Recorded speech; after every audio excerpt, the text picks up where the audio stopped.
सचिवालय लिए चलते हैं, जहां पर मंत्री जवाहर सिंह बेढ़म जो हैं वहां पर उपस्थित हैं और साथ ही साथ पदभार ग्रहण करने के लिए वे सचिवालय पहुंचे हैं। हमारे सहयोगी मनोज शर्मा इस वक्त वहां पर उपस्थित हैं। मनोज, यहां पर पदभार ग्रहण करने का सिलसिला लगातार सुबह से जारी है। इस वक्त राज्य मंत्री के रूप में जवाहर सिंह बेढ़म अब अपना पदभार यहां पर संभालने वाले हैं।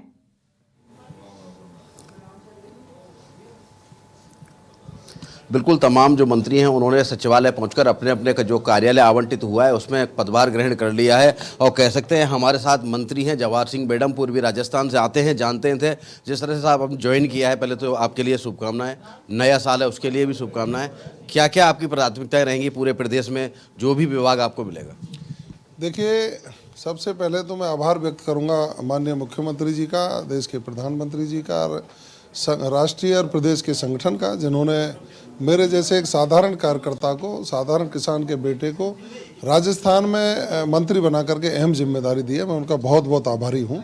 निश्चित रूप से माननीय नरेंद्र मोदी जी की जो सोच है, सबका साथ, सबका विकास, सबका प्रयास और सबका विश्वास, और माननीय मुख्यमंत्री जी का जो सोच है, जो विजन है कि गरीब कल्याण की योजना अंतिम पंक्ति में बैठे व्यक्ति तक पहुँचे और राजस्थान सर्वांगीण विकास करे, यही हमारी सब प्राथमिकता है। ईआरसीपी का कार्य प्रगति पकड़ने लगा है, उसको लेकर क्या प्राथमिकता रहेगी? हमें साधुवाद और धन्यवाद देना चाहिए प्रदेश के मुख्यमंत्री जी को और आभार व्यक्त करना चाहिए देश के प्रधानमंत्री और केंद्रीय जल संसाधन मंत्री आदरणीय गजेंद्र सिंह जी शेखावत साहब को कि उन्होंने बहुत जल्दी दोनों प्रदेशों के प्रमुख अधिकारियों की बैठक भी बुला ली है। और कांग्रेस तो इस पर राजनीति कर रही थी। कांग्रेस ने जनता के साथ धोखा किया है, उन्होंने गुमराह किया और एक इंच काम नहीं किया। भारतीय जनता पार्टी की सरकार आते ही इस पर कार्रवाई बढ़ी है। दोनों प्रदेशों के अधिकारी बैठे हैं और उम्मीद है जल्दी से जल्दी ये धरातल पर उतरेगी योजना, परियोजना, और निश्चित रूप से राजस्थान के इन 13 जिलों को बहुत बड़ा लाभ शीघ्र ही मिलेगा। एक अहम सवाल है, चूँकि आप भरतपुर से आते हो और भरतपुर में केवलादेव नेशनल पार्क के पानी की हमेशा मांग उठती रहती है, अभी तक कोई स्थायी व्यवस्था नहीं हो पाई है कि उसको पानी मिल सके। उसके लिए आपके क्या प्रयास रहेंगे, क्योंकि वर्ल्ड हेरिटेज है वो?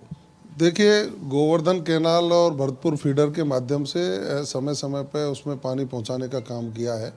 उस समय माननीय मुख्यमंत्री भैरव सिंह जी शेखावत साहब थे, मुझे खूब ध्यान है। जमुना जल को ला करके घने तक पहुंचवाने का काम किया था। एक उसका रास्ता है पांचना बांध से पानी जाने का, जो कुकुंद नदी के माध्यम से, और जो कोहनी बंद है। सरकार में महिलाओं के प्रतिनिधित्व की बात की जाए तो मंत्रिमंडल में केवल 2 महिलाएं हैं। क्या आने वाले जब दूसरा चरण होगा जिसमें मंत्रिमंडल का गठन होगा, महिला चेहरे देखने को मिलेंगे मंत्रिमंडल? देखिए, माननीय मुख्यमंत्री जी का विशेष अधिकार है कब मंत्रिमंडल का विस्तार करें, कब किसको बनाएं और क्या जिम्मेदारी किसी को दें। निश्चित रूप से हमारा मंत्रिमंडल संतुलित है और सभी वर्गों को साध करके बनाया गया है, जो राजस्थान के विकास के लिए काम करेगा। लोकसभा चुनाव कितना चुनौतीपूर्ण है? लोकसभा के चुनाव में कोई चुनौती नहीं है। 25 के 25 सीटें भारतीय जनता पार्टी के खाते में जाएंगी। बिल्कुल। क्या लोकसभा चुनाव को ध्यान में रखते हुए यहाँ मंत्रिमंडल में हर वर्ग के व्यक्ति को आगे प्रतिनिधि बनने का मौका दिया गया है? मनोज,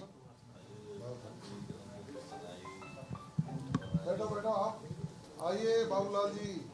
बिल्कुल, राखी सवाल करेंगे मंत्री जी से। सर, जहां तक है व्यवस्था हो गई राखी जी।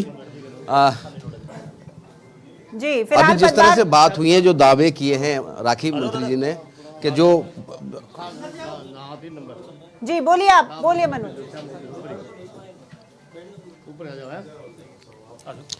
बिल्कुल, जिस तरह से दावे किए गए हैं कि सरकार बनाई गई है और जो काम करेंगे और पूरी तरह से आश्वस्त है कि जो लोकसभा चुनाव होगा 2024 का, वो पूरी तरह से आश्वस्त है कि सभी सीटों पर जीतेंगे। तो कह सकते हैं अभी मंत्रिमंडल का गठन हुआ है, कुछ समय बाद विभागों का बंटवारा है, वो हो जाएगा। बंटवारा होने के बाद जो सभी मंत्री हैं कहीं ना कहीं सक्रिय होते हुए नजर आएंगे अपने अपने विभागों में। फिलहाल जो कह सकते हैं जो मंत्री हैं, जो ग्रहण करने का जो पहुंच रहे हैं सिलसिला है वो लगातार जारी है। तस्वीरें हम सुबह से ही देख रहे हैं, इस वक्त की भी तस्वीर आपने दिखाई है। फिलहाल धन्यवाद मनोज आपका इस तमाम जानकारी के लिए।